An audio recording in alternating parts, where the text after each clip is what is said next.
Bonjour tout le monde, bienvenue dans cette nouvelle vidéo concernant les prénoms et aujourd'hui je vous propose le prénom Aurore. Alors vous allez me dire, bon, pourquoi Aurore? Simplement, elle en a fait la demande, donc une jeune fille ou une dame, je ne sais pas, puisque ça passe par les réseaux et donc quand les gens n'ont pas de photos, je ne sais pas si c'est une jeune fille ou une femme. Donc, mais cela peu importe, on part du principe du prénom Aurore. Alors, Aurore, lorsqu'on fait évidemment l'addition par rapport aux lettres et aux chiffres, on arrive à un total de 33. 33 est égal à 6 pour trouver notre arcane majeur du tarot. 6, eh bien, vous le savez peut-être, 6, c'est l'amoureux. Donc, Aurore, elle risque d'avoir pas mal de questionnements, pas mal d'hésitations, pas mal de, je ne vais pas dire de complications, mais de devoir trouver son chemin. Et elle a peut-être tendance à toujours se remettre en question elle-même, ou peut-être à n'être jamais satisfaite, je ne sais pas.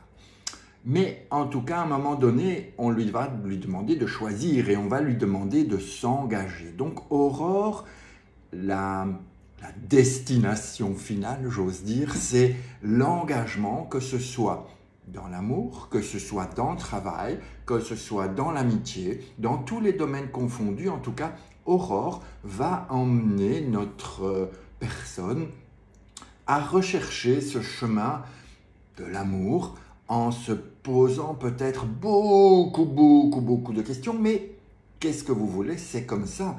Et à un moment donné, elle sera obligée de s'engager. Alors évidemment, je vous ai dit, ce 6 amoureux vient d'un 33 qui nous donne deux impératrices. 33 nous donne deux impératrices. L'impératrice étant ce personnage qui a besoin de s'exprimer, qui a besoin de communiquer, qui a besoin de parler. Mais pour que l'impératrice soit bien inspectée, il faut qu'elle cogite, donc qu'elle pense, puis qu'elle exprime ce qu'elle a pensé et ensuite qu'elle agisse en fonction de sa parole qui est le résultat de sa pensée. Donc lorsque les trois sont bien alignés, on va avoir une facilité à s'engager, une facilité à prendre ses décisions et pouvoir avoir un amoureux qui s'épanouit complètement, ou en tout cas qui trouve son chemin. Lorsque nos impératrices ne sont pas vraiment bien alignées, parce qu'elles sont l'une avec l'autre, c'est une difficulté. Peut-être qu'Aurore a du mal à s'exprimer, a du mal à oser dire les choses, a du mal à vraiment prendre sa place et dire qui elle est, en tout cas.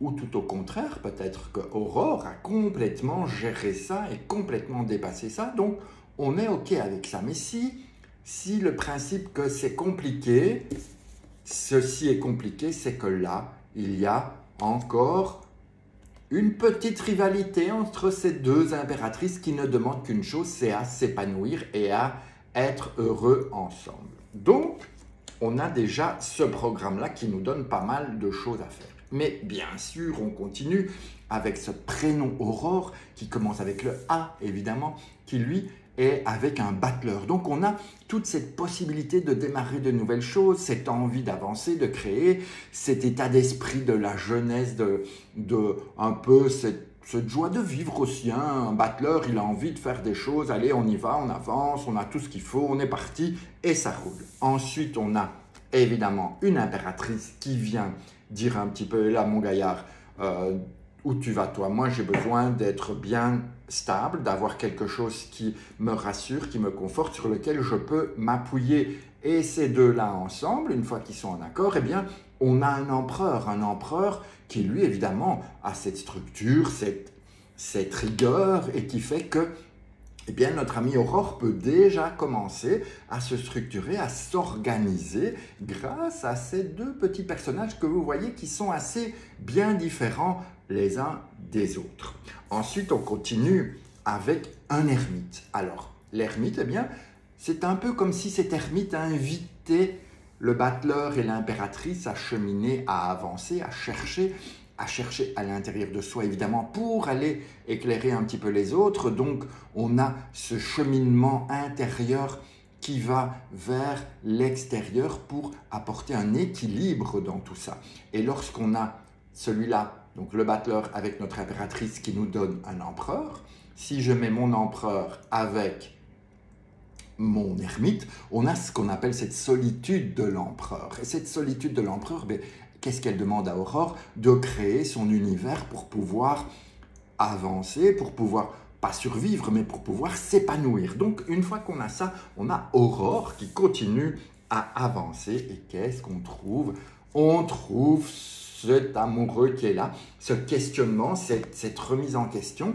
Et en fait, peut-être qu'elle a juste trouvé ses réponses, trouvé son univers et qu'elle communique, qu'elle dit les choses et qu'elle ne se laisse pas faire. L'idée, c'est je ne me laisse pas faire, je vais sur le chemin que j'ai choisi et je m'engage. À ce moment-là, qu'est-ce qui se passe? On a un nouvel ermite qui vient et qui dit « Oh, oh, cocotte, pas trop vite, pas trop vite. Je sais que tu t'emballes, je sais que tu es content, mais on va y aller doucement. J'ai besoin de cheminer doucement pour me sentir en sécurité sur mon chemin. Si ça va trop vite, ça va être compliqué pour moi. » Alors, sur ces bonnes paroles, le dernier homme à venir n'est autre que le pape qui, quelque part, va faire que Aurore doit avoir une personnalité bienveillante, une personnalité qui a envie de s'exprimer avec le cœur et dire toujours des choses gentilles. Mais en même temps, n'oublions pas qu'il y a une impératrice, qu'il y a 2 ermites et que malgré tout, elle va pouvoir arriver à prendre sa place. C'est peut-être ça, son défi à Aurore, à en fait arriver à s'engager pleinement dans ce qu'elle a décidé. Voilà pour Aurore, j'espère que c'est parlant. Laissez-moi un petit commentaire, n'hésitez pas. Et si vous avez envie que je parle de votre prénom, eh bien pareil, vous me le laissez en dessous. Et puis on se dit à bientôt. Au revoir, ciao, ciao.